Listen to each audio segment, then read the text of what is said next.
Welcome to Examedge.com, your industry leader in online test preparation. I want to take a few minutes today and show you how you can use one of our practice tests as a study guide.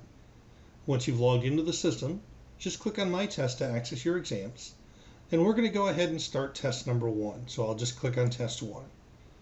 When you go to start an exam, you'll be presented with the start page where you can pick timed mode, which is where you're under the pressure like the real exam to answer the questions. You can't see any explanations.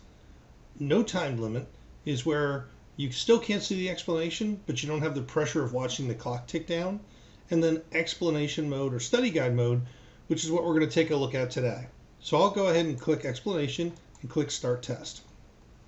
When the test opens up, it looks the same in all three formats. You have all the standard navigation. So we can read the question and see, how we feel about solving it. If we need a calculator, one is provided. And if I'm not sure and I just want to study a little bit, I can go ahead and hit the show explanation. It'll give me the correct answer and a detailed explanation on why that answer is what it is. If I want to move to the next question, I can simply hit the next button.